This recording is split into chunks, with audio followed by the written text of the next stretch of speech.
Before we start, shout out to my thumbnail artist for this video who goes by the name of Shadowboy on Twitter. Go follow him, he's really talented. And also while you're there, follow me, because I actually do stuff on Twitter now. Anyway, here are the opening titles. These ones provided to me by the Legend 27. No, not that one. At least I don't think he was that one.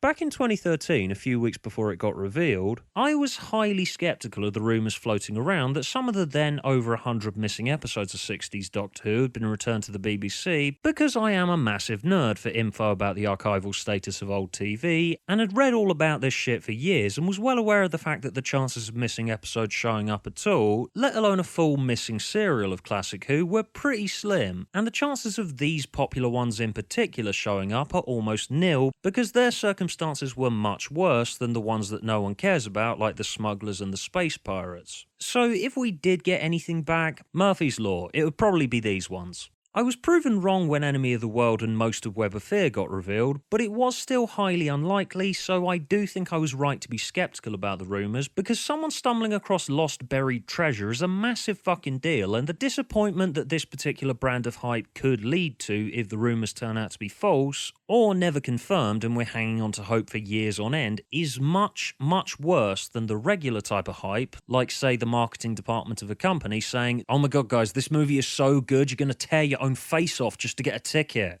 The chances of this happening were very, very fucking slim. So, no, I didn't believe the other rumour that was floating around at the time that the second Doctor's entire first serial had been found, in spite of how strong they were and the fact I was wrong last time. Terry Nation was taking the Daleks overseas at the time, and the Dalek serials were withdrawn from international sale pretty early on. It was incredibly unlikely that return serials would happen at all, and doubly so that it would be this one in particular. Then it turns out they've made an animated version of Power of the Daleks. So, you know, I was sort of right, they haven't found it. Yay, pessimism! Oh, by the way, the world is shit and you're all gonna die. Anyway, people have poked fun of the animated versions of the missing episodes ever since they first put out 2 of them on the Invasion DVD about a decade ago. And, okay, yeah, I will concede here that the animated ones have a bit of a patchy track record. But I guess I'm biased in favour of the animated versions and tend to be more charitable towards them because you kids don't know you're fucking born! Try sitting through hours and hours of low-resolution JPEGs with the occasional caption to emphasise movement. Please note, this is not a slight on the loose cannon recons, and you guys have my warmest thanks for them.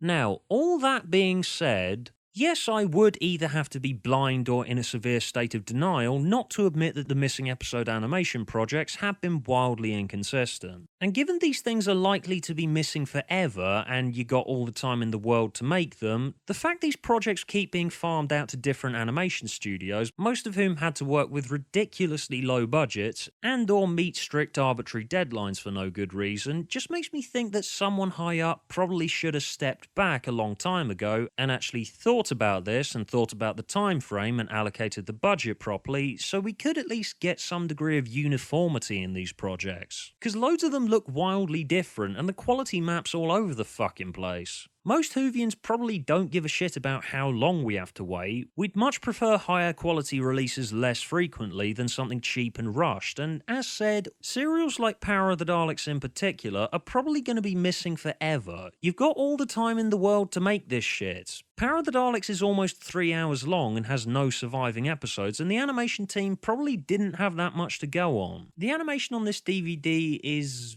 noticeably patchy. The environments look pretty, but the characters do really look like cardboard cutouts. And yes, this is the pot calling the kettle black here, because as you all know, my animations look like this. But in my defense, I am one guy who only uses MS Paint, and I'm doing this shit for free in my spare time, and shut up. They think you're the examiner. Order them to destroy the Daleks. What chuck you wait about? Let's just... Oh no, Polly, it's the Daleks! Exterminate, exterminate, exterminate. Oh no, what are we going to do, Doctor? Okay, when I say run, run. Run!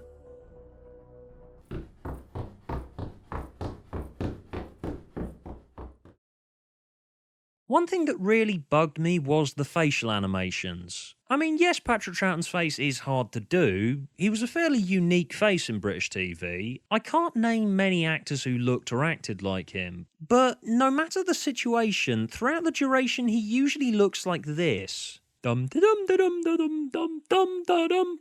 Then again, I am kind of thinking it's not just the faces that kind of dampened this particular iteration of Power of the Daleks. Some stuff was just built for live action, really, and said stuff that was built for live action is hard to translate over to animation. As said, I really don't blame the team working on it for the DVD's shortcomings so much as the circumstances surrounding it. And as said, I am grateful we got this at all. I don't know, maybe part of the problem is that when entering into the prospect of animating missing episodes, there is this mindset that they should look as close to the originals as possible. Maybe everyone's too caught up in trying to make it look authentic and like the missing episode has been brought back to life, when maybe it would have been better to treat the animation project as its own entity, if you know what I mean. Really take the opportunity to make it look like an actual cartoon, as opposed to a project that's noticeably trying to be a substitute for live action. The first episode, particularly the post-regeneration scene, was more than a little bit wonky in my opinion. It's full of these long silences with the occasional sounds of movement that don't really line up with what we're seeing all that well. Probably part of that's to do with the fact that they're making animation to line up with the sound recording of a show from 50 years ago, rather than setting animation to audio made for the purposes of this particular project. Again, the problem is that the animation is clearly there to supplement the visuals, not act as visuals in their own right. All that being said though, there is one major thing I have to compliment the team for, and it's clear by looking at it that just like when I'm making my shit, I do put a noticeable amount more effort into drawing the stuff that I'm more interested in. In this case with the artists behind this one, the Daleks themselves. These things look bloody marvellous, and while I wouldn't say the animation does the serial total justice on the whole, they got the most important aspect of Power done pretty well. They start the serial as these creepy lifeless monoliths in dark, shadowy environments, and slowly return to life as they gain the trust of the colony. The slightly jerky motion to their animation does almost add to the aura and mystique as these seemingly dead killing machines start coming back to life. And they did give me chills in the famous "I am your servant" scene. People often say the Daleks can't be creepy anymore, given the way they've been absorbed into pop culture, the fact that tastes have changed, special effects, storytelling technique. But Power's always been the exception to the rule. These are easily the creepiest depictions of the Daleks in the old show. Just that raw and foreboding atmosphere in episodes 2 and 3 just reaches out of the screen and almost chokes the viewer with that anticipation and dread as the Doctor, Ben and Polly try and convince the colony of what the Daleks are capable of.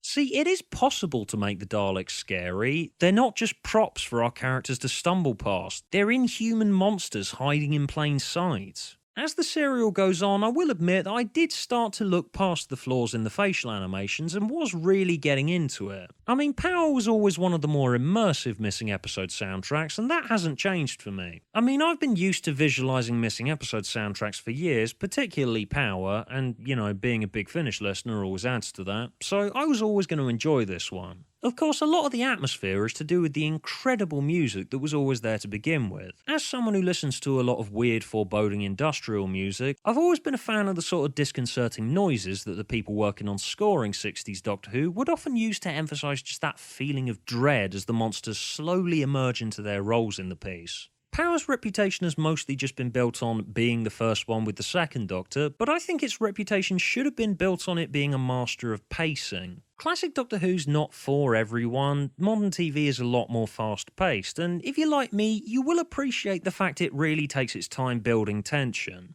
Anyway, overall, I loved Power to begin with, so I was always going to love this story, and there is some stuff on this DVD that makes it worth the money. Though, as said, there's clearly still a way to go before we get an animation that fully does a missing story justice. And part of me's thinking that this obsession with authenticity is always going to be detrimental to a project like this. I'm just hoping that if anyone with any connection to future animation projects is watching, which I'm all for by the way, Fury from the Deep next please. Just a request, please take a step back and evaluate the lessons that we've learnt from this one and find things to build on for next time. Just remember, we're not going anywhere. There will always be Doctor Who fans interested in missing episode animations. We will be patient.